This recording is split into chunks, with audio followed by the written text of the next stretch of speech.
Well, folks, here we go. This is now our 14th instalment of Mo Star Mind, our sports quiz, which is in conjunction with the Montrose Community Trust.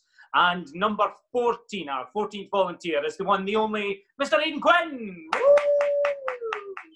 Cheers, Ross. Thank you. Look, first and foremost, mate, how are you actually getting on at the moment? Oh, I'm doing okay. Obviously, in the same boat as everyone else. Kind of struggling to come to terms with it and not being able to get out and kind of mingle with my mates and whatever else. But you know, I'm still trying to keep fit and do my wee daily exercise every day, a wee run or a wee circuit in the house or whatever. So, you know, still trying to keep myself fit and keep my mind ticking. But you know, it's different, but I'm getting there. Yeah. So, are you find it difficult to obviously not meet your mates, but even communicate with them as much as you'd like? Yeah, it's a tough one. Obviously, I was always out the house. Obviously, before this started, so not seeing anybody apart from my mum and dad is driving me a bit crazy. But we're still getting along at the moment, so we're all good.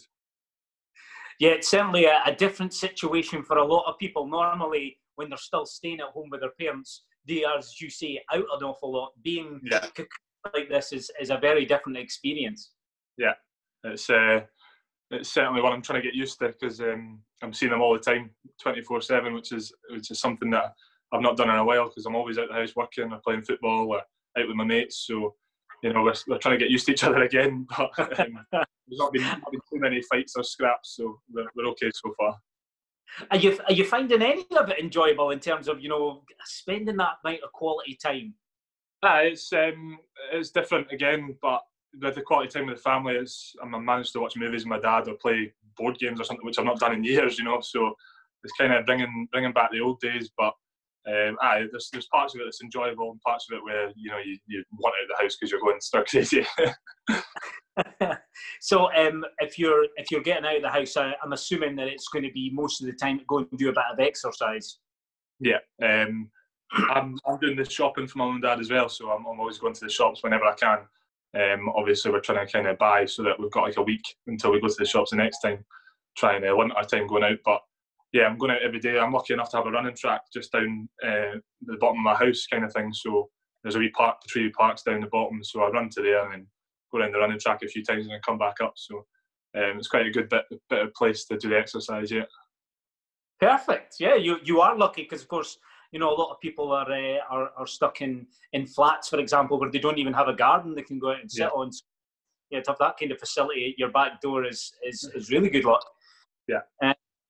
The thing for you is obviously you've got a long career left ahead of you. You know, you're just embarking on this.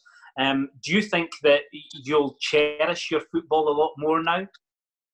Definitely, yeah. I think I kind of took it for granted a wee bit, playing every week and just enjoying it. And now that I've been kind of deprived of that for the last 2-3 weeks, and it could be a lot longer. So, yeah, I'll definitely try and enjoy it a lot more, and you know, not take advantage of it as such. Yeah, I think there'll be a lot of people with the same attitude as you, just as you say, take an awful lot for granted, and it's not until it's taken away you realise just how important it really is. Yeah, definitely, aye. Right, so I'm going to take a moment, if you don't mind, just to talk about some of the things that the Montrose Community Trust are doing at the moment. Obviously, these guys did a power of work for our community before COVID-19 came along, but at this precise moment in time, they're doing lots and lots of great things for our community. One of the new things that they're going to start doing is they're going to try and provide some hot meals every day or every few days for individuals out there in the community who might require it. I mean, obviously, there are things out there to get messages, etc., to people in the community, but there'll be a lot of people out there who maybe don't have the confidence or the skills to actually then, you know, cook the food that comes along.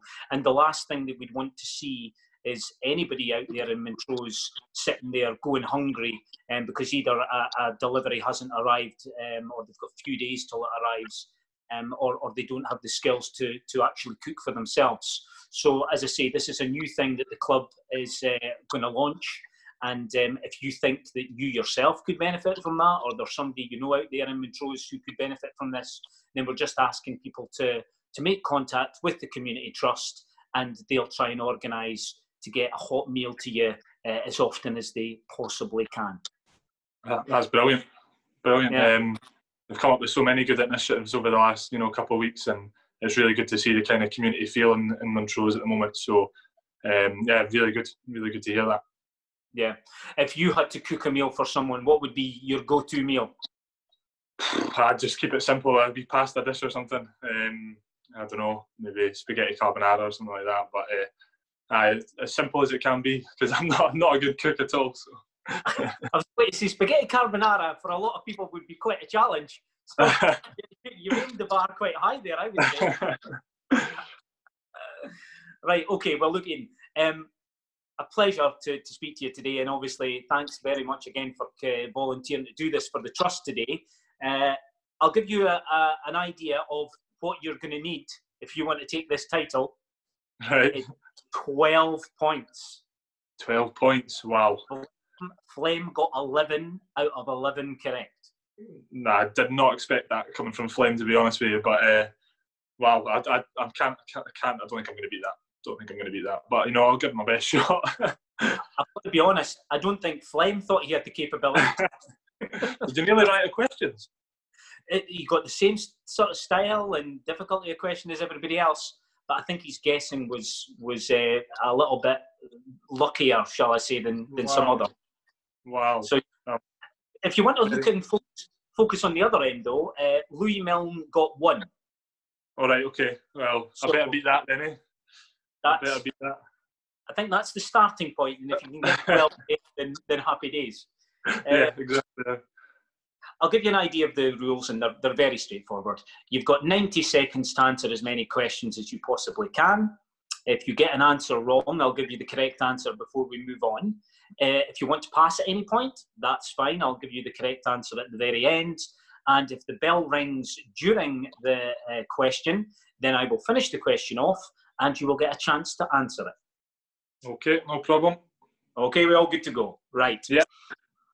So, Aidan, your 90 seconds start now. How high is the Ashes urn in centimetres? 15. It's 11, I'm afraid. 11. What is the only football team in the UK with the letter J in its name? Pass. How many matches are played in the Ryder Cup? 16. It's 28. Wow. In football, how many metres should the penalty spot be from the goal line? Metres. I'm going to say 12. It's 11 metres, apparently.